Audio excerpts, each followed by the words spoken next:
വെള്ളാപ്പള്ളി വിഷയമാണല്ലോ കത്തി നിൽക്കുന്നത്. വെള്ളാപ്പള്ളിയോട് ചോദ്യം ചോദിച്ചതിന്റെ പേരിൽ ഒരു മാധ്യമ പ്രവർത്തകനെ അദ്ദേഹം ഭീകരവാദി എന്ന് വിളിച്ചാക്ഷേപിച്ചു, ചാപ്പകുത്തി. തെറ്റാണോ? തെറ്റാണ്. ഒരു സംശയവുമില്ല. അങ്ങനെയൊന്നും ഒരു വ്യക്തി ചോദ്യം ചോദിച്ചതിൻ്റെ പേരിൽ അയാളുടെ പൂർവ്വകാല രാഷ്ട്രീയത്തിൻ്റെ പേരിൽ ചാപ്പ കുത്താൻ പാടില്ല എന്ന് തന്നെയാണ് എൻ്റെ വ്യക്തിപരമായ അഭിപ്രായം. പക്ഷേ ഇപ്പോഴത്തെ വിവാദം കാണുമ്പോൾ എനിക്ക് തിരിച്ച് ചില ചോദ്യങ്ങൾ കൂടി ചോദിക്കാനുണ്ട്. ഈ വിവാദം സെലക്റ്റീവ് ആണോ?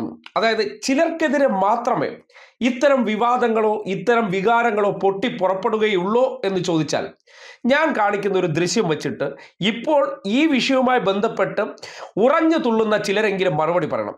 ചിലർക്ക് ഈ നാട്ടിൽ പറയാം, മറ്റു ചിലർക്ക് പറയാൻ പാടില്ല എന്നുള്ളതാണോ? വെള്ളാപ്പള്ളി നടേശൻ എന്ന വ്യക്തിയെ ഓൺ ചെയ്യുന്നില്ല. വെള്ളാപ്പള്ളി നടേശൻ പറയുന്ന വർഗീയതയെ ഒരിക്കലും അംഗീകരിക്കാനും പറ്റില്ല.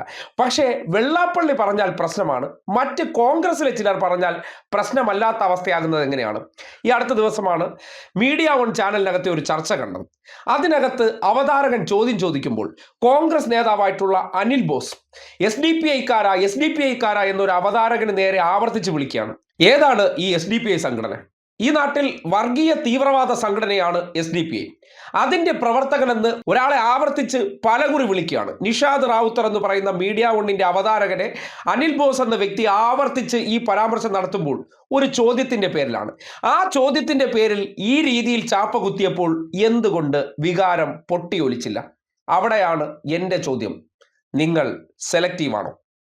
അവർക്ക് അല്ല ഈ എട്ട് ഹാർഡ് കോർ കോൺഗ്രസ്സുകാരിൽ ആരും സ്ഥാനാർത്ഥിയായില്ലല്ലോ. പ്രത്യേകിച്ച് അല്ല ഇവരുടെ ഈ എട്ടംഗങ്ങളിൽ ആരും ശകലമൊക്കെ ആവേശം വേണ്ട വിഷയമല്ലേ? ശകലമൊക്കെ ആവേശം വേണ്ട വിഷയമല്ലേ അനിൽ ബോസ്? നമ്മൾ കേരളത്തിലല്ലേ ഈ വിഷയം ചർച്ച ചെയ്യും.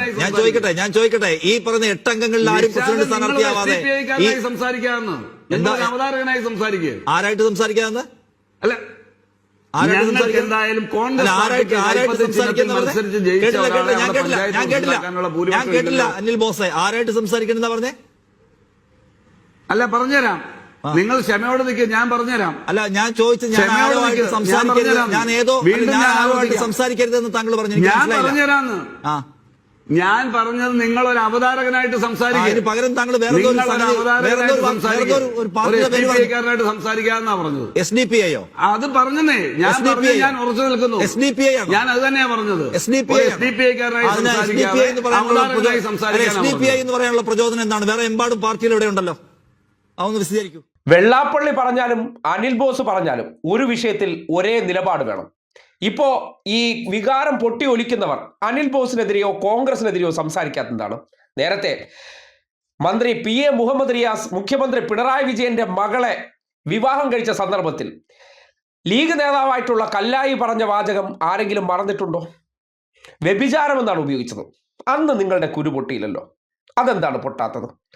അപ്പോൾ നിങ്ങളുടെ വികാരം സെലക്റ്റീവാണോ? ചിലർക്കിതൊക്കെ പറയാം, നിങ്ങൾ ലൈസൻസ് കൊടുത്തിട്ടുണ്ട്. മറ്റു ചിലർ പറഞ്ഞാൽ മാത്രമേ നിങ്ങളുടെ വികാരം ഒരുമിച്ച് പൊട്ടിയൊലിക്കത്തുള്ളൂ എന്ന് കരുതിക്കൊണ്ട് ഒരു മാധ്യമ പ്രവർത്തകനെ അത് പറയാം എന്നല്ല പറയുന്നത്. ഞാൻ ഉന്നയിക്കാൻ ഉദ്ദേശിക്കുന്ന ചോദ്യം, ഈ വിഷയവുമായി ബന്ധപ്പെട്ട് ചോദ്യം ചോദിച്ച മാധ്യമ പ്രവർത്തകനെ വർഗീയ ചാപ്പയോ തീവ്രവാദ ചാപ്പയോ കുത്താൻ ഒരു വ്യക്തിയും തയ്യാറാകാൻ പാടില്ല. അത് ഹിന്ദുത്വ തീവ്ര നിലപാടുകാരായിക്കോട്ടെ, മുസ്ലിം തീവ്രവാദ നിലപാടുകാരായിക്കോട്ടെ, അല്ലെങ്കിൽ ക്രിസ്ത്യൻ തീവ്രവാദ നിലപാടുകാർ പറഞ്ഞാലും ഒരൊറ്റ വാചകമേ ഉള്ളൂ. ചോദ്യം ചോദിക്കാൻ മാധ്യമ പ്രവർത്തന രംഗത്ത് നിൽക്കുന്നവർക്ക് അവകാശമുണ്ട്. അദ്ദേഹത്തിന് പഴയകാല രാഷ്ട്രീയത്തെ ചാപ്പ കുത്തിക്കൊണ്ട് അദ്ദേഹം തീവ്രവാദിയാണ്, എന്നെ ടാർഗറ്റ് ചെയ്യുന്നു എന്ന് പറയുന്നത് ഒരു കാലത്തും അംഗീകരിക്കാൻ കഴിയില്ല. അതേ സ്റ്റേറ്റ്മെന്റ് തീവ്രവാദി എന്ന വാക്ക് ഉപയോഗിച്ചില്ല എന്നേ ഉള്ളൂ. ഇതേ ചർച്ചയിൽ നിഷാദെ എന്നെ കൊണ്ട് തെറി വിളിപ്പിക്കരുതെന്ന് പറയുന്നുണ്ട്. അപ്പോൾ ചിലർക്ക് ഇതൊക്കെ പറയാൻ ഈ നാട്ടിൽ ലൈസൻസ് അനുവദിച്ചു കൊടുത്തിട്ടുണ്ട്. അവർ പറഞ്ഞോളൂ. ഈ പ്രത്യേകതരം വികാരം ഏതെങ്കിലും ഒരു പ്രദേശത്ത് നിന്ന് പെട്ടെന്ന് പൊട്ടി ഒലിക്കത്തില്ല. ആ പൊട്ടി ഒലിക്കലില്ലായ്മയാണ് വലിയ സംശയങ്ങൾക്കിട നൽകുന്നത്. അതായത് ചിലരുടെ കാര്യത്തിൽ ഇതൊന്നും ഈ നാട്ടിൽ പാടില്ല. നിങ്ങളുടെ ഭാഗമായിട്ട് ഇപ്പോൾ പിണറായി വിജയനോടൊപ്പം നിന്നതുകൊണ്ടാണല്ലോ ഈ വെള്ളാപ്പള്ളി നടേശന്റെ സകലതും വിവാദമായി മാറുന്നത്. അദ്ദേഹം ഉപയോഗിക്കുന്ന വർഗീയ സ്റ്റേറ്റ്മെന്റ്സ് അതെല്ലാം പിണറായിയുടെ തലയിൽ കൊണ്ടുവയ്ക്കുകയാണ്. പിണറായി വിജയൻ തള്ളി പറഞ്ഞില്ല, അതായത് പിണറായി വിജയൻ പറയിപ്പിക്കുന്നു എന്നുള്ള കാര്യം. പക്ഷെ ഇതെല്ലാം VD സതീശന്റെയോടെയോ അല്ലെങ്കിൽ കുഞ്ഞാലിക്കുട്ടിയോടെയോ അല്ലെങ്കിൽ കേരളത്തിലെ ഏതെങ്കിലും BJP നേതാക്കന്മാരോടൊപ്പം നിന്ന് പറഞ്ഞു കഴിഞ്ഞാൽ അതൊക്കെ സർവ്വസാധാരണമായി മാറുമോ? പ്രധാനപ്പെട്ട ഒരു ചോദ്യമാണ്. കാര്യം ഈ നാട്ടിൽ ഇപ്പൊ കാണിച്ച SDPI ചാപ്പകുത്തൽ പോലും വിവാദമാകാതെ മാറുമ്പോൾ ഈ അടുത്ത കാലത്ത് NSS ജനറൽ സെക്രട്ടറി ആയിട്ടുള്ള സുകുമാരൻ നായർ പിണറായി വിജയൻ അനുകൂല നിലപാട് സ്വീകരിച്ച സമയത്ത് അദ്ദേഹത്തിനെതിരെ ഒരു വികാരം പെട്ടെന്ന് ഉയർന്നു വരികയാണ്. ഭീകരമായിട്ടുള്ള തെറിവിളി ഉണ്ടാകും നമ്മൾ കണ്ടു. അതെന്താണ് ഏകപക്ഷീയമാകുന്നത്? വികാരം പൊട്ടിയൊലിക്കുന്നുണ്ടെങ്കിൽ അതിൽ പക്ഷം പാടില്ല. എപ്പോഴുണ്ടായാലും അതിനെതിരെ ആഞ്ഞടിക്കാനായിട്ട് അത് ചെയ്യാൻ വേണ്ടി തയ്യാറായിരിക്കുന്ന പിൽസുകൾ തയ്യാറാകേണ്ടതുണ്ട്. അല്ലെങ്കിൽ സർവ്വസാധാരണമായി ഇത്തരം കാര്യങ്ങളിൽ താല്പര്യമില്ല, അല്ലെങ്കിൽ ജാതി മത വർഗീയ ചിന്തകൾ ഇല്ലാത്തവർക്ക് ഇതെങ്ങനെയാണ് ഒരു കാര്യത്തിൽ ഇപ്പോൾ ഒഴുക്കിനനുസരിച്ച് നീന്തിയാൽ കയ്യടി കിട്ടാവുന്നതേ ഉള്ളൂ. പക്ഷേ എല്ലാ സന്ദർഭങ്ങളിലും ഈ സമൂഹത്തിൽ ഉണ്ടായി വരുന്ന ചില വികാരങ്ങൾ അതിൻ്റെ തീവ്രത നോക്കുമ്പോൾ അത് ചില കാര്യങ്ങളിൽ ഹൈപ്പിൽ പോകുന്നു, മറ്റ് ചില കാര്യങ്ങളിൽ അത് അനങ്ങാതെ നിൽക്കുന്നുണ്ടെന്ന് പറഞ്ഞാൽ അതിൻ്റെ പിന്നിൽ എവിടെയോ ഒരു പക്ഷപാതിത്വമുണ്ട്. അതുണ്ടാകാൻ പാടില്ല. റഹീസിന് നേരെ ഉന്നയിച്ച ആരോപണത്തിൽ അദ്ദേഹത്തിന് ഉന്നയിക്കാൻ പാടില്ല എന്ന് പറയുന്നത് പോലെ തന്നെ നിഷാദ് റാവുത്തറിനെതിരെ അനിൽ ബോസ് ഉന്നയിച്ചാലും അതേ വികാരം ഉയർന്നു വന്നില്ലെങ്കിൽ അതിനെ പക്ഷപാതിത്വം എന്ന് തന്നെ പറയും.